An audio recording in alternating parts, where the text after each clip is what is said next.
Transfers in, transfers out. Who made Edu get the checkbook out? Welcome back to One Kick from Glory. Got some nice, fun topic to talk about. Arsenal been very busy. Chelsea are making some interesting decisions. Joining us always are Matthew. What's up? And of course, Craig. Yep. So let's start off with the easy news and then we'll go on to the fun news. So it's been reported online that Chelsea are looking to loan Romelu Lukaku back to Inter Milan. And I just want to start with you, Matthew. Like, I remember last season we talked about Lukaku, his past season gone, and just like the impact we really believed he was going to have, not just for Chelsea, but in the league, the expectations and the numbers we were kind of believing for, and he just hasn't done it. So if you, like, when this news is broke, how do you feel and where do you take it from there? I'm confused right now. I'm very confused because, like you said, we had like expectations for him in the league for what he's going to do. From the first game against you guys, and he actually put the ball in the net. It was all great. Goes, oh, here we come, here we go. Here comes the Premier League, the charge. He did, but you're wrong though. He did make an impact on the Premier League. He was rubbish. He was rubbish, and reluctantly forced to kind of face the truth, the fact that it didn't work. And he also found the fact that he talked about the club in a negative way over Christmas as well, thinking, you know what, the signs were kind of there. It's like, it took me longer to realise once the season had ended that it hadn't worked out very well. But this whole thing, I was just going back to Inter Milan, this crazy kind of loan deal, and it's just like, what is going on? Didn't Inter have like no money? For them to just come out and just like, oh, we can loan him back for X amount of money. I don't know what the deal is. I don't know what both clubs kind of want, because at the same time, yes, he's a flop striker, but he's our striker and probably one of the only leading men we really have. Kai Havertz is not a natural striker. Timo Werner shows in the Premier League can't function as a natural striker. He prefers playing on the side. But what I'm just questioning is that what is going on? And the worst thing is that there's not really talking of an out and out replacement. I'm talking more of an actual natural striker, because as much as I like the idea of the boldness to go for someone like a Sterling, he's not an out and out striker. He's not that kind of figure you look at to get the ball up to him. He can work with the ball towards his feet, but the ball comes up, he's only 5 foot something. What's he going to do? Like, I'm more confused and bemused. I don't mind if he goes, because it didn't work. And if it didn't work one round, it's not going to work again. I mean, no amount of a new owner is going to change anything. The management's still the same. It could be something down to the style of play that we have, because times where there, no, Craig said, we're not feeding to his best features, his assets. He's done it at Everton. He did it especially at Inter. So maybe something that we were doing wrong. I just don't know. We've not make... There's a lot of talk, and if anything, it's like the roles switch between you and us. For us, it's just mere talk. What's happened to this Kunde from Sevilla? For 18 months, we're meant to be buying this guy. He still owns a Sevilla shirt. What's going on? We got more people leaving than coming in. We're gonna get onto that as well. But you made a good point about the playing to his strengths. Yeah, and I'm gonna come back to you about that in a bit. But for you, Craig, when you look at Lukaku and how it's worked out, when you think about what he did at Inter the previous season, what he had done at Everton years before, we have the Man United spell, and now we've got the Chelsea spell where it hasn't quite worked out. When you think about what he does for his country, and even there was like an interview that resurfaced recently where he talked about his game and how he likes to play. And when you look at what he was asked to do at Chelsea, do you not feel that ultimately he wasn't just the right striker for them in the first place? Right striker, wrong manager. Oof, wrong manager. So let me correct myself. Right. No. Go through. All opinions are welcome. When I mean wrong manager, because if he went to any other Premier League team like Arsenal, he would thrive under the way Arsenal play. Because Arsenal players like to put the ball in the box and play creative style football. Chelsea don't play creative style football. They play with wing backs, wingers who are turning into wing backs. So their formation doesn't really help him, to be honest with you. And you got players like Reece James, who's good at crossing the ball. You got players like Aspilicueta. You got players like who's that? James. No, Alonso and Chilwell. Them guys can whip the ball in the box. Like when the Chelsea of old, when they had Drogba if you're going to compare like Drogba, when Drogba was there, they always used to whip the ball in the box from him and he'll score a header or he'll score like they don't play to his strength. They haven't got a creative midfielder who'll play them through balls. I thought Mount could do that job for him. Like Mount could play them through balls to him and he'll go run through, use his power and bully the defenders and score. Cause I remember when Arsenal lost against Chelsea at the Emirates and started the season and he scored that goal. One of the goals where he just bullied who was playing centre back. I can't remember who was playing centre back. He just bullied the defender, bulldozed his way through and scored. And he set up one of the goals for another player as well. Did the same thing. Took one of the defenders out of the way and created space for other players. If they continue to play that Lukaku from the start of when it started, I think you'd have had a better season, to be honest with you. That's interesting. I mean, the point you made about, right player, wrong manager, I think that's an interesting statement to make because ultimately Thomas Tuchel wasn't going anywhere. So then with that point of view and also the style of play that they played, didn't play to his strengths, then it goes back to the argument, was it just the wrong move altogether? And for you, Matthew, looking at it that way, where do you go from there? There's a few ways to look at this. I will say this, though, do you not find it interesting that both times where the one time that Lukaku had his last dominant spell was under Inter Milan under one Antonio Conte. And when Antonio Conte was with us, after he won the league, do you know the striker who he wanted? Lukaku. He wanted Lukaku. Didn't get him. So what was the reason why? I think Morata was cheaper because he was injured. At a time when not one of our finer deals. This number 9 spot is cursed for reasons that we can't explain. So, we'll get into how this 9 curse. But I do see that if you look at Lukaku's goals throughout the season, the ones where the ball's gone to his feet, because that's exactly what he wants. When he scored against you, it was at his feet. When he scored against Wolves towards the end of the season, it was at his feet. Yes, he can head and do all these things, but what he likes to do, you see, he's very expressive in how he wants the ball. He wants the ball to his feet. So at one point, I reckon we should be playing to his strengths, which, that's how you're going to get the best out of him. He knows how he works. He knows, he's watching the defense. He knows what they're going to do. So it doesn't make sense to try and, adapt to the striker that we kind of have because the striker, not since Costa left, the striking position at Chelsea it's just been a mixed bag at the moment. It's very unpredictable, hence the lack of a league challenge. But I also do say, he went back to the Drogba point where someone like Drogba, he had this unique ability to just take on back fours in a multitude of ways, whether it went to his feet, whether it went to his head. They were his numbers don't make sense to if you're just looking for a point of stats and assists and to get something like that. There are better strikers than him, but his way of combating back fours was unbelievable. He had always had some kind of trick. I always remember one of my favourite goals of his was when he was coming towards the end of his first spell.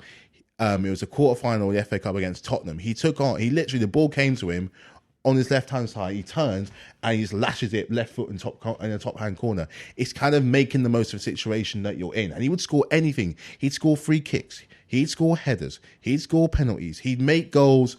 He'd make something out of nothing. Drogba's actually very skillful player. And he scored from absolutely nothing.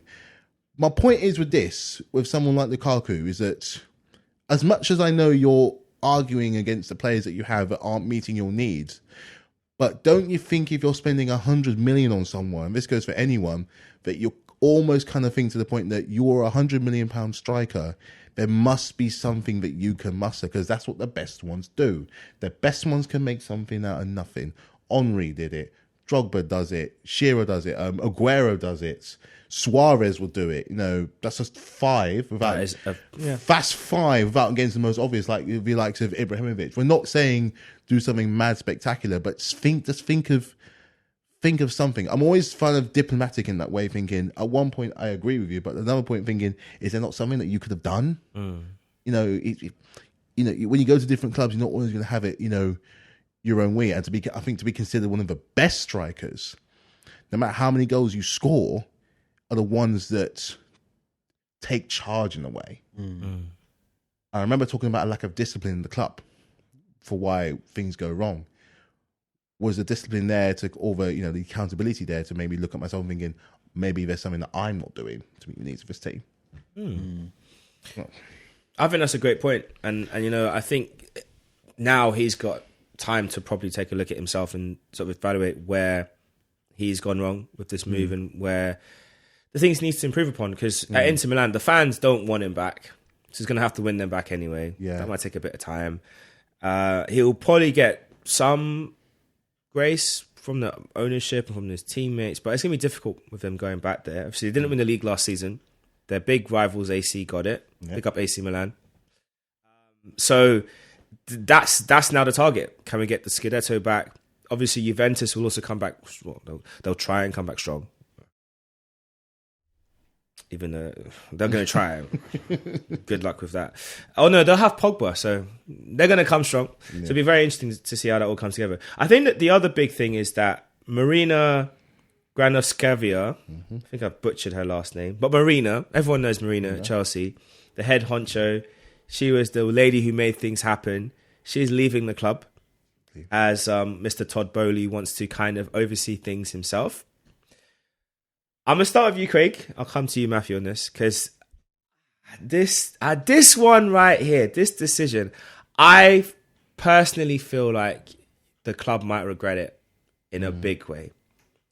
Because so far in this window, he ain't really doing much. And it's saying a lot, really. So what impact do you think this decision to let her go, considering she could easily go to one of your rivals? If she went to Man United, for example. Bloody hell. And they're a mess.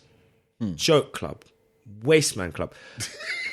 It could be a problem. But for you, looking at that decision for Chelsea to let her go, how do you see that working out? It's a massive disappointment to let her go, because she was doing such a great job there. She did all the contract negotiations, buying and selling players. She's got a couple of flops. Yeah, here and there. Morata, Lukaku. When it came to selling players, she made healthy profit. Like the amount of money you made from Tomori sale. That is true. The amount of money you made from Abraham. Solanke. No, it's not. Yeah, Solanke as well. Oh, yeah, because you sold him and then it... Yeah. Solanke, and who else did you sell? Gosh. She made it happen. So many. Bertrand Traore, who's at Villa. Yeah, even the transfers as well. They want, I think, Leicester wanted 80 mil for Chilwell. We got for 45. So she knows how to negotiate, and she was very good at the club. All the fans, all the staff. She was like the glue that glued everything together when Abramovich was in power. Yeah. With Bruce Buck as well, he'd left as well. We're gonna see. Chelsea's gonna be in a transition now. I would say a massive transition next season. If they don't buy any players, you could struggle to get top 4. I'm not trying to be horrible, but I know you're not. But it could. It depends who you buy, because you lost Rudiger on a free transfer. That's a massive. There's also stories that Armando Broja might be subject of a bid to go out. Yeah. There's also talk about Ziyech as well. Ziyech, AC Milan linked to Ziyech. Ziyech I've known for a long time. Long time. We're gonna do players like Hudson-Odoi, players like you got a lot of young players. Well, it's not just that now. It's the loan system's changed. So anyone we don't want, we have to sell. We have to sell. Or so many players. Bakayoko still in the Chelsea he's still technically a Chelsea player. But he's still technically a Chelsea player. But he's wow. We'll keep on players, for a long time. And got Kennedy as well. Kennedy Hardy players as well. Yeah, all these lots of players. So we've got a. But I feel that Chelsea. I don't know. You have to have a good window, and it's free season next week. Pre-season starting soon because of the blooming World Cup. So you guys need to get. I think you guys need to get your players in before August, before the season starts at least, so we can mold them in. I think Rudiger's going to be a big miss for you. Already is. For real, because trust me, he's like an £80 million worth defender, I would say, and you lose him on a free like that, and you have to buy someone to replace him, get used to the league, gel with teammates. It's not going to be easy for you guys. He was a gem. He was. And like you said, Jules Koundé, what's happened with that deal? Why is it not done? What's going on? But yeah, what are your thoughts on Marina's departure? It could be a sign of things are trying to change, that he wants to have his own stamp on the club. You can look. I mean, is there something that I don't know about this guy? I don't know. It's just a look of transition, maybe out of the old, in with the new. But you're seeing with certain things that if it ain't broke, don't fix it. So it's a gamble. It's a bold kind of move. But we've seen in the past when you leave one person running a club, it doesn't always work. where you're in charge of everything. I don't think people kind of underestimate when you're running a football club just how difficult it is. And it's just not even including the things on the pitch; it's off the pitch. Your PR, your responsibilities, your image as a business, how you function in the local area. But sticking to the football, he's got a big job on his hands because, like I've said before, the loan system is changing. All these players you have, do you want them? Do you not? The players we currently have, are their contracts in the state, and who you plan to? We're going to have gaps in our defence. Rudiger's already gone. Christensen, what's he doing? Aspilicueta, what's he doing? Alonso, what's he doing? Hudson-Odoi, what's he doing? So many questions, but unfortunately not a lot of... It almost seems they're still kind of finalising a few things that they can't seem to agree on, but there's not a lot of... There's lots of talk, but not a lot of a direct action where we're involved with the player, but there's nothing actually been made to be like, we're going to go and make a bid. Sterling's been teased for weeks, I swear we're trying to get Rafinha as well. It's like, what's going on? The lit guy from Juventus. He put a bid in yesterday for him. Yeah. What's happening? Werner for the lit plus 35 million. Plus, you're looking at Raheem Sterling. Yeah, and that as well. Of Declan Rice. I think they're saying the Brozier deal might kind of help with getting Rice in, whether you actually need him or not. 150 mil. That's what they want apparently. It's a lot. 115. Yeah, but Brozier goes the other way and get down to 100. Maybe 110. You're not too keen on him, are you? Him as a player is fantastic. He's a brilliant player, but the price, it's the money. It's 150. And he's a Chelsea boy as well. He was at Chelsea Academy boy, as well. Yeah, but him and Mount are best friends, so it would work. It would fit him perfectly. I don't know. He's good, but 150 mil good. Come on now. Inflation's not that bad, guys. But maybe it's got something to do with it. But then again, petrol prices and English tax and all that. Maybe it's part of the. Maybe they may have a point. I don't know. Well, speaking about English tax, we're gonna slowly start to shift over to red and white, just a little bit. But first, we're going to talk about a deal which was announced in the week. I'll say that because then it doesn't affect the time this comes out. Released in the week. And that's Calvin Phillips to Man City. They've agreed a fee with Leeds for around 42 to 45 million, depending on who you listen to, depending on what's accurate. What do you think about that? Bring it on. They mean business. They're not playing I think that's a bargain. It is a bargain. So it makes the Declan Rice one seem where they get 150 from. And Cal Phillips he's not better than Declan Rice, but the gap's not big enough for that 110 million just to go missing.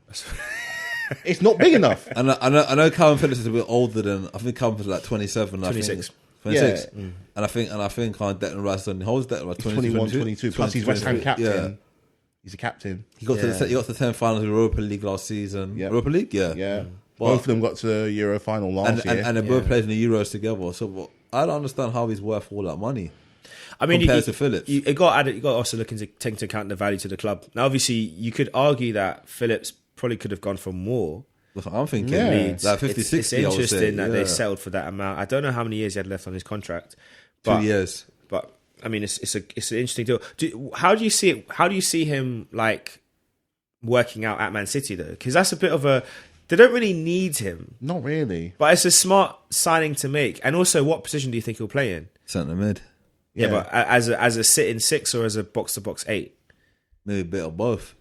Because right now, I think for England, they play him as a 6. Yeah. For Leeds, he is a 6/8. Nah, he's a sit-in 6. Who's the 6 at Man City? It's Fernandinho Rodri. Fernandinho's on his way out. Yeah, so Fernandinho's gone. So it's just Rodri.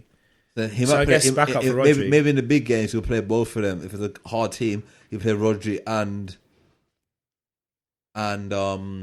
Phillips, and then you play De Bruyne in front of them. Yeah, because then again, it allows De Bruyne to go forward and do what he wants, and then sit. And then De Bruyne won't have to be tracking back too much. He can just do his stuff at the top, and then but they don't really struggle in games anyway. Like even when they've played against Liverpool, they don't really do that. They would have your Bernardo Silva or Gundogan, who are very hard working off the ball and on the ball. They're top quality, so they kind of keep the ball a lot. Isn't Gundogan meant to be going? He could leave, might stay. They're going to miss him because he is the last day of the season when they were losing, and when as soon as I saw him getting changed, I'm like, he's going to. whatever happens, he will score. But then I guess the big question then is like in terms of like player development, because like we're saying, Phillips could be, positionally he could be evolved into an 8 from a 6, so he could be more adventurous.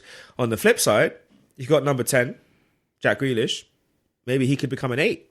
He could and play in that little pocket where you get more of the ball. Because right now he's starved on the wing and starving out there. He's hungry. He ain't getting the ball. So this will be a chance for him to get on the ball more. But he needs to up his numbers as well, though. His numbers are not. You can't get numbers if you're not getting the ball. I mean, next season he needs to up his numbers in goals and assists. He ain't getting the ball. Or Phillips? No, Grealish. If he doesn't see enough of the ball, it's not going to. Because it doesn't need to. They can always give it to stuff. There's always someone out there in that team who's better on the ball. They don't have to give it to him. But Sterling doesn't really see the ball as much as Grealish, and he's always bagging in goals. He knows how to make the appropriate runs at the right time, and he bangs the goals in. That's a fair point. So maybe that's what Grealish needs to do: watch how Sterling plays and learn a few tips how to score goals. Sterling's more experienced at the club, though. He's had more time. And Sterling understands the Pep Guardiola way. He knows the role. You're going to all bench. You'll be holding bench for a couple of weeks. Just be ready. Him and Mahrez. Be ready. Oh my god. Yeah, Mahrez. you are a stormtrooper. Yeah. You're a stormtrooper. Pep is Darth Vader. He know what. And there's no I. You do what I say. Or else you're on the bench. Yes. So yeah, I mean, I think that was an interesting development. Obviously, alongside that, there was also the announcement that they have agreed a fee with Arsenal for Gabriel Jesus. Now, before we get into Gabriel Jesus, I have to say, Edu fam, you found the checkbook. No. To be fair, you found the checkbook last summer. Well done. But you actually realised we have to buy attacking players too. So for that, we're going to give you a quiet clap. Well done. You're doing a job. We're very, very happy. Very impressed. Okay, let's start with Gab. We've got a lot to talk about on Arsenal front, but Gabriel Jesus. The response online has been a bit mixed. I think some fans, they thought we were going to pay more because obviously there was talk of it being that they wanted like 60 odd million and we've got it down to 45, which is amazing. Great negotiation, Edu, again. But like, there's a bit of a mixed response. Some people feel like he's similar to Nketiah. We're going to get onto Nketiah a bit later. Others feel like it's not the move they would have gone for. But then you look at the other options, you're paying more money and you're not necessarily going to get the right value. So for you, Craig, when you heard the news, Gabriel Jesus, obviously it's not signed yet, it's not done, but we've agreed a fee. How are you feeling? I'm feeling happy. I feel like, I just said the other options out there who, to be honest with you, there's not, if I'll be brutally honest with you, there's not really any elite strikers out there anymore compared, like when we bought Aubameyang, willing to pay. Yeah, like when we bought Aubameyang and bought Lacazette, for example, Aubameyang's an elite striker. Thank you. Lacazette, Like a fade. Lacazette had the potential. Lacazette came off the back of one of his best goal scoring seasons. Fine, he got 30 goals. He had the potential to do it, but he didn't really live up to expectations. I never hit 20 in the league. Not once. But then with Jesus, not once.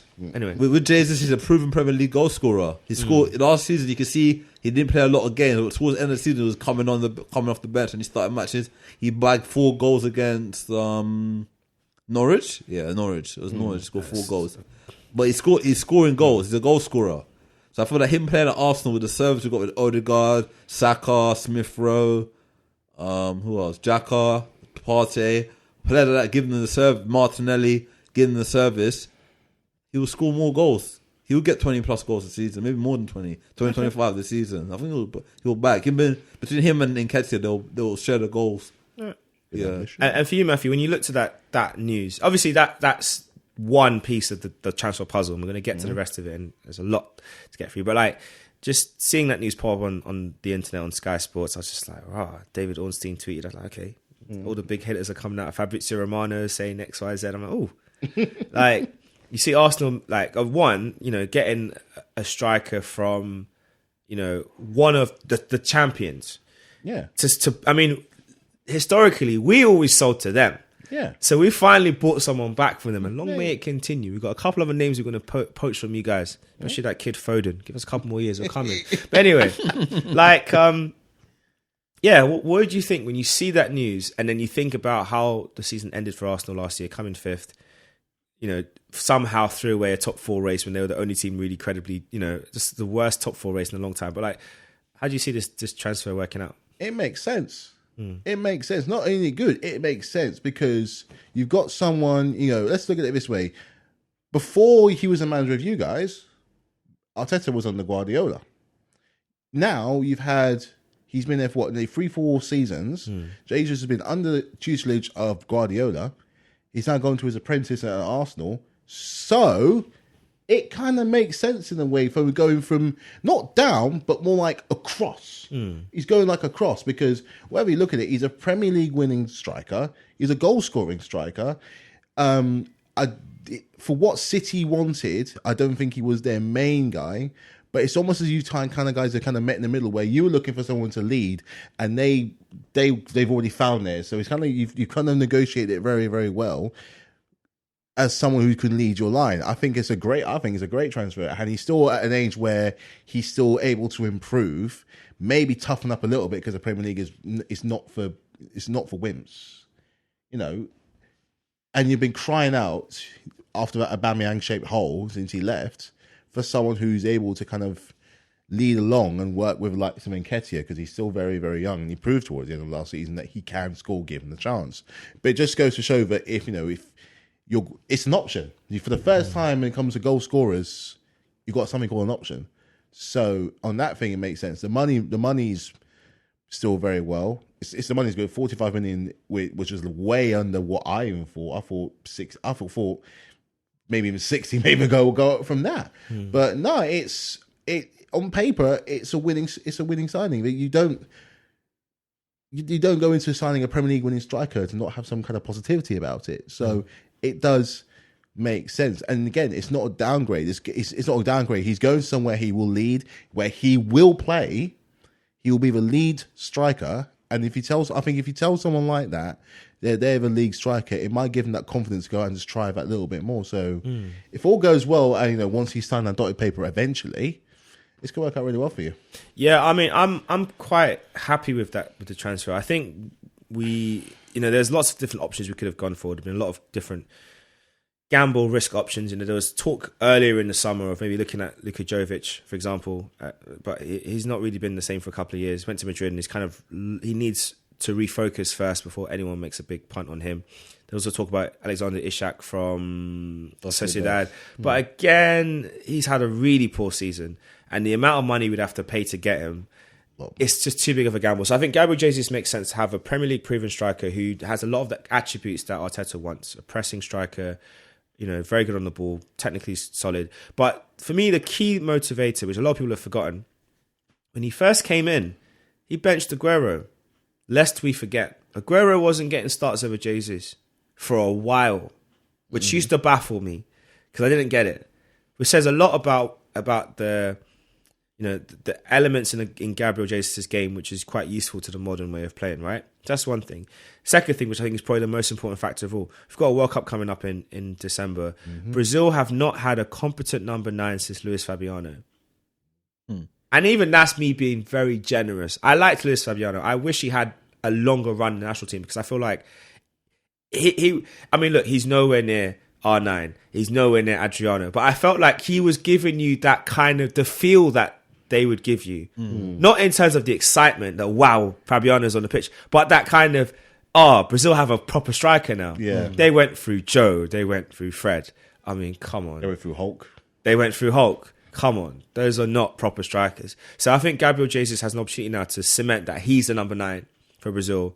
Now this talk about I'm on the wing. I'm the number 9. And under a coach like Arteta, who's worked with him before, and, he's got a lot of room to improve, and there's a lot of little things he'll add to his game. Now, the key thing we need is a prolific goal scorer, and hopefully he'll develop into that for us. But alongside that, I want to talk about Eddie Nketiah before we get onto the other transfer news, right? So, with Eddie, staying on board, got the number 14 shirt. Again, when that news went around, again, Arsenal fans are Arsenal fans, we're a bit of a moany bunch. Just smile. Life is good. We're spending money. We're not. We may not be in the Champions League, but look at who we're attracting. Look at some other clubs can't say the same. Some finished above and some finished below us. They can't say the same. But I ain't going to name names right now. But you know who you are. But he got the number 14 shirt. He understands what it's all about. He's a boyhood Arsenal fan. He gets it. I'm really excited to see what he does this season. I think he's going to really surprise a lot of people. I'll start again with you, Craig. with the news, when you look at both of them as our strikers now, Gabriel Jesus and Nketiah, do you think that would be enough for us to get back in Champions League next season? Yes. And that was easy. No, I mean, the reason why I say yes because like they're both going to be rivals, isn't it? They're both respected to, but be rivals. One's a Brazil international. One is a soon to be Ghana international.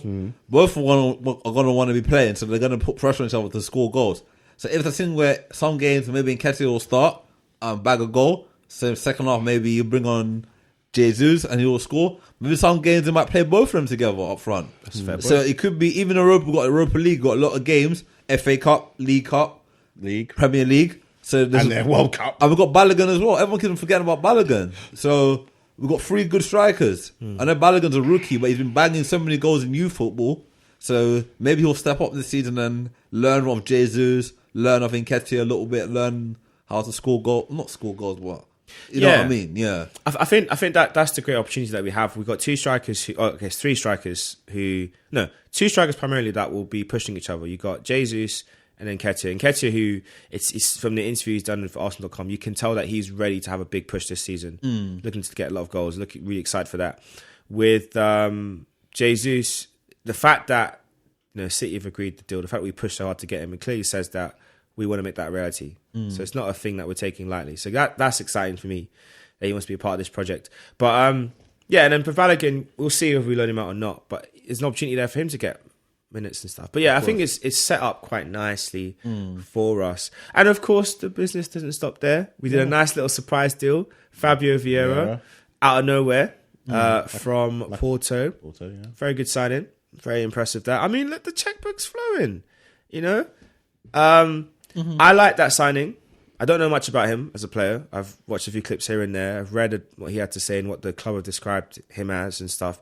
And I think that will help put pressure on players like Odegaard, maybe even Saka a little bit when they're a bit tired and out of form. Also, we've got 5 subs this coming season. So, squad rotation will be a major thing. But there was a good run of games where Odegaard was absolutely having a stinker towards the end of the season. And, because he knew there was no one to take him out and replace him. I mean, we could have played Lacazette there, but, what's the point? Handicapping yourself. So he just kept getting played and he just didn't quite get the fluency back to it. So I don't think he got back in form to the last game of the season, to be honest. I think he was bad in that run. I think 8-game run, he just wasn't quite there. So, and especially in the Newcastle game, he was super poor. Very disappointing performance. But having a player of equal quality and similar attributes, who in some attributes is better, that's going to help raise the level of the squad again. So I'm excited for that. But then I guess when you look at it, Matthew, and with what Arsenal have got done so far, we've got the kid Marquinhos as well, talented left winger from Brazil. We've got Matt Turner coming in as a goalkeeper. We've also got an American defender, Austin Trusty, who signed back in January, who might go out on loan. Saliba's coming back. Obviously, we've got the other players that are going to come back, but they might not stay, like Bellerin, Torreira, Denman. They might make the Nars, those guys. But if you look at the core of what's been put together, on top of that, the news that we're still looking to get Rafinha, putting in bids there, going to go above 60 million. We're talking with Ajax for Lisandro Martinez. They want about 45 million. We might go there. Yuri Tillemans. And that conversation's gone completely quiet. But I think that's a negotiation tactic. That's going to be around maybe between 25 to 35 million pound deal there. Arsenal ain't playing games. Your failing forward somehow has worked in a little bit of a way because, a lot of now people, now the season's ending and we can look back at it properly and actually digest and have time to think, your best finish in, I think, 2 or 3 seasons, it's not the one you wanted, but you're still in the case of moving forward and you're that much closer. It was only a point you finished. Only a point. So, so now he's realising, now this confirms this one thing. They're backing this guy to the higher heavens. Yeah. They want to, they're almost going on their word now where, we trust. Trust the process now has never meant more to you guys now than ever before. Beforehand, it was just a thing just to kind of keep the peace, keep the faith with the guy. Now, with your names you're signing, the business you're doing, this is like, right, now we need you guys now to trust the process. Let's have this thing all going around. So they really want to make this work. You're back in Europe. You know, that's going to be extra pressure on the squad, and they recognize that now where they're bolstering now. You have options in, again, I said before, options in positions now. That's an absolute luxury to have. The clubs like, you know, Chelsea, Liverpool, Man City are able to do that. Now it seems like it's almost as if you've guaranteed your Champions League qualification already before the season's already started. Whether you get through the top four or whether I think the way you should do it is go ahead and win Europa League, because that way, yes, you get the qualification, but you also get a trophy. You also I want both. You get, yeah, we could do both. Why not do both? Get that European trophy, lock it in, end the discussion, to then move on to the next station by this time next year. So it's genuine. Like there's a seriousness about this. There's a word we said a lot in this show is a discipline about it, where you've actually got to be like, we can't like tread on water. Let's go out and make these moves. These people are available. Let's go and test the waters. Let's see what we can do. We're back in the big leagues. We've got to protect the players that we have. It's also about protecting players that you have. You know, they don't think that other clubs will look at your players like your Sakas, like your Smith Rowes, hell, why not even your Martinellis or other players like that? Let's just look at those and be like, what's going to go on there? And also, I want to remind say, I don't think it's just your incomes that are coming; it's your outgoings too. Who's going to be chopped? You will know how ruthless a club are when it comes to going to get something that they want by the people they let go, and not by let go in the case of lack of negotiation or bad business. By the fact that yes, you're not part of the project, you have to go. That's when you'll know when you're really serious. So you're serious now. But yeah, we'll see in the next few weeks just how serious it's going to get for a lot of players. Yeah, I feel like we might have reached that point. I think it's interesting that the manager said that he wanted to have 3 goalkeepers. He said he wanted to have a squad. I read this quote somewhere after the interview the back end of last season about what he wants his squad to look like for the coming season. He said he wanted to have 3 goalkeepers and 22 outfield players, because it's 25. I was looking through the squad and I was thinking, hey, it's going to get peak for some people. Yep. In terms of like, you know, who the people that are going to have to leave to make those numbers make sense, because, you know, I was trying to count them all up myself, and then I realized I was missing people because I hadn't added in Vieira because he's not in the squad list yet for Arsenal.com. I hadn't counted, you know, the ones that deals confirmed. So it's going to be interesting to see which players don't make the cut come next season. If we do bring in Martinez, for example, someone else is going to have to drop. Tavares might end up going out on loan. There's talk of him maybe being sold. Cedric, would you keep him? Would you sell him? I mean, you might keep him because to help make Vieira feel more comfortable. You go into midfield. You look at Xhaka. If Tielemans comes in, do you keep both? Do you let one go?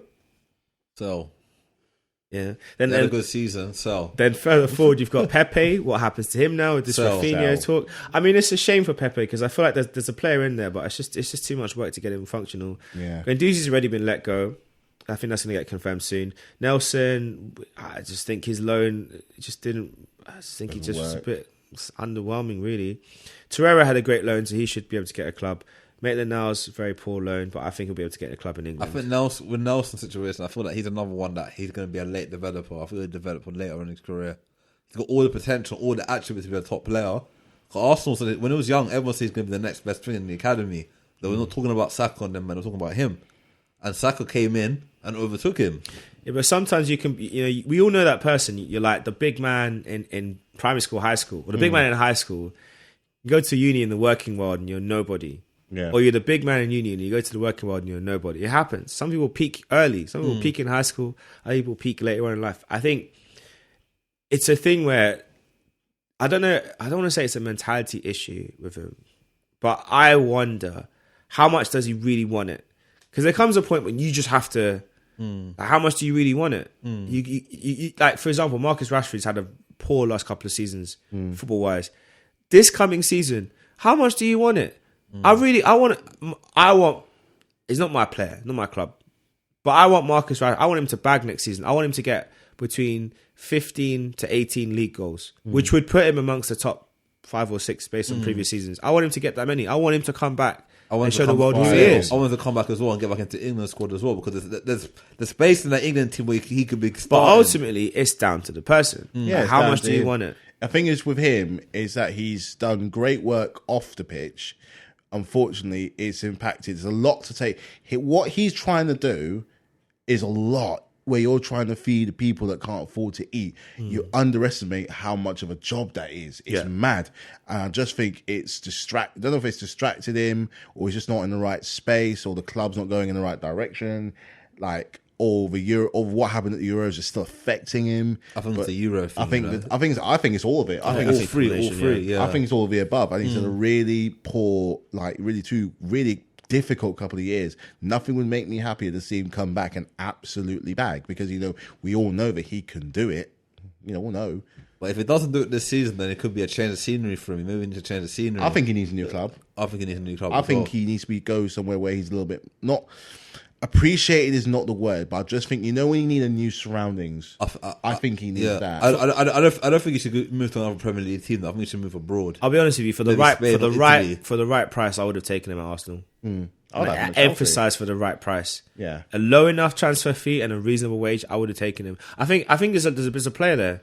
He's so technically talented. But do you think he should stay in England? Though? Do you think he should move abroad just to get away from the bright lights? I just think he needs to go to a club where he's going to get players as number 9. Yeah, forget all this. You're left wing, right? Play him through the middle, simple, and give him the license to drift if he needs to. But just play him through the middle and say, look, you're our number 1 striker, or you're one of our strikers. When you play on the pitch, that's where you're going to play, and we're going to give you a run of 5 games first beginning of the season.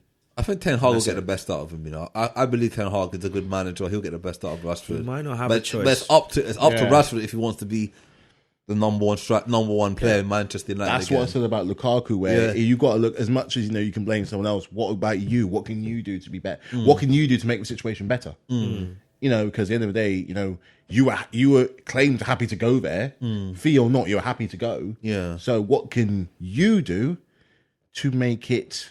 Because it's not just about you; it's about the club, it's about the team working in team. When you look at the best clubs, it's not all about the one, really truly the one person. It's about a combination of people. So what are you going to do to make it better? Of course. I guess the final thing to sort of discuss on to wrap things up is just looking at the league table as it ended last season. You had Man City, Liverpool, 93 and 92 points respectively. 99 goals for Man City, 26 conceded. Liverpool, 94 goals, 26 conceded. That's crazy. Then you go down to Chelsea on 74 points, 76 goals scored, 33 conceded. Then Tiny Tots, 71 points, 69 goals conceded, 69 goals scored, 40 goals conceded. And then Arsenal on 69 points, 61 goals scored, 48 conceded. And then below them, the Man United, Man Reds, as they call them on Pro Evo, but Man United, 58 points, 57 no way 57 goals scored, 57 goals conceded. Are you not embarrassed?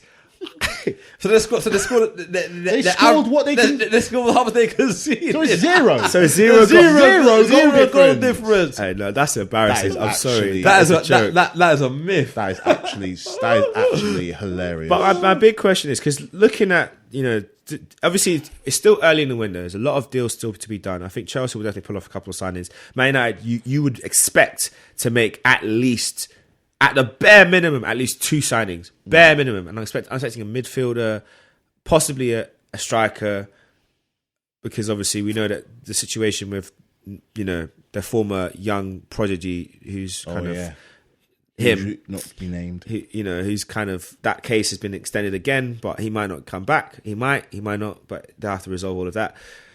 But looking at the table itself, because I feel like, for Chelsea, I think there's a possibility if you get in court.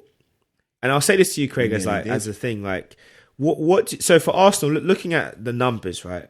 I think Arsenal need to get, but at minimum, another 20 goals this season. So we're getting around 81, 82 goals this season, which if they can get that and concede less, or even the same amount of goals, that should put us third.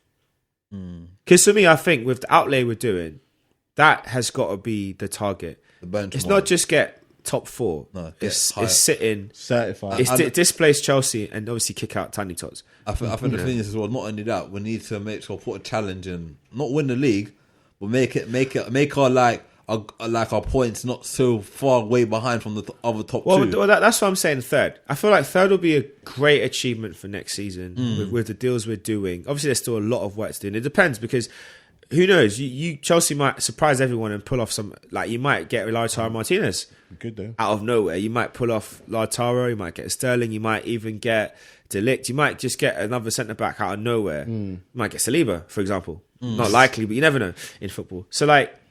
Anything can happen, but if we're going by as things are now, there's an opportunity, like there was last season, to get in Champions League. And we botched it in the run-in. There's 2 games, Newcastle and Tottenham, just terrible games. We botched it there. But then, even with Chelsea, the uncertainty over how is Todd Bowley going to do stuff. Yes, he's got money, but there's a difference between being rich and Abramovich rich. Yeah. It's not the same. Abramovich rich was just Open checkbook. blank check, throw like You want that player? Whatever he might have lacked about his out and out knowledge of football, he loved Chelsea, and he did. And it didn't always work, but he would do whatever he could to finance a way to get them back, to get that player that they wanted. And over the years, it shows our trophy cabinet has grown in 20 years. In the previous, what we did for 50. So it's a case of. For the Chelsea now, is knowing of a standard. We have a standard of what we like to, where we would like to be, and I think the next thing we really want is the Premier League. I think we want the Premier League back. It's been 5 years since we've had it. It's going to be a tall order, though. It's a very tall order, especially with Man City and Liverpool doing what they're doing, and it probably won't even happen this year. Or probably won't even happen next year, but maybe sometime when we're looking to move to make our challenge much more serious and much more substantial. It could be a case of saying that T word of transition, because it's not as if we're losing a player in Lukaku. We've lost our owner and one of our chief negotiators. The Chelsea is going to be, the sugar money is pretty much over. It's going to be much more sustainable. I can see something being much more sustainable, more efficient, because he's American, right? Todd Bowley, he's an American, and we all seen the American owners how they approach, Stingy. how they lack of risk, because look at American football doesn't have much in the way of soccer or whatever, doesn't have much in that in the way of risks. I just hope that Kane, the Man United fan, knows the dedication and the expectation for a football club and a successful football club in what he needs to do. So what would be Chelsea's best position to finish next season? Then, if you don't win, what would you? I still want to be in the top 4. I think a better challenge for second, getting closer to second is ideal. Finishing, because you said 94 points was the nearest team, 94 points. It was 94, 93, and then you were on. No, 75 or 74. That's 20 points.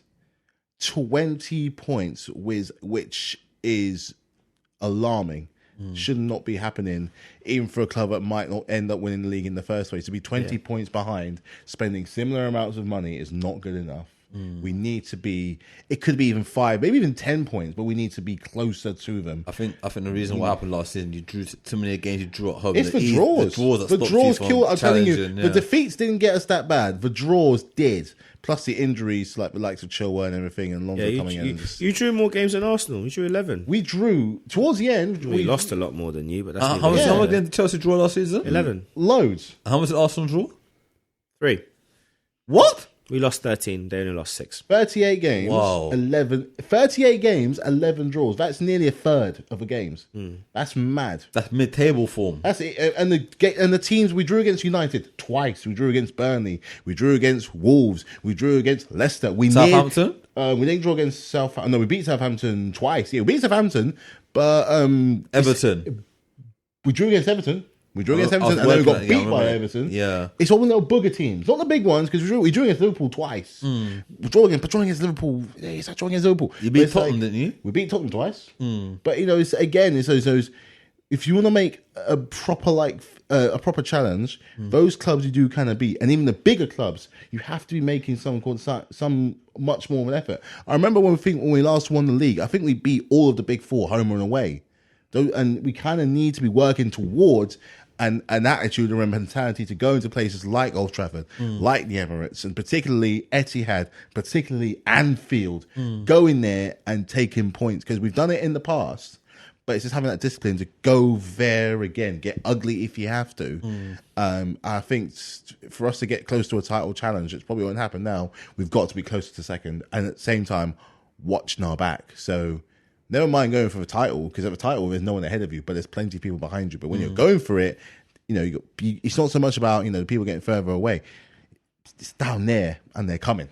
So. Tuchel needs to have a better record against us anyway, because you only beaten us once. Yeah. Tuchel's only beaten us once as manager. He hasn't beaten them all other times. Yeah. I guess the big thing on that is then, obviously, after 10 games, where do you expect Chelsea to be after 10 games? And if you're not there, do you feel like Todd Boehly will pull the trigger on Thomas? At least in the top 5.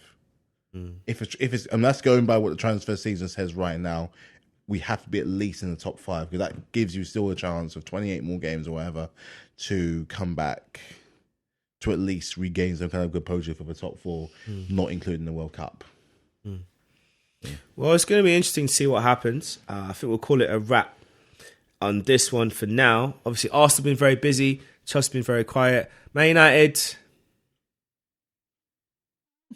Oh, even Newcastle made more moves.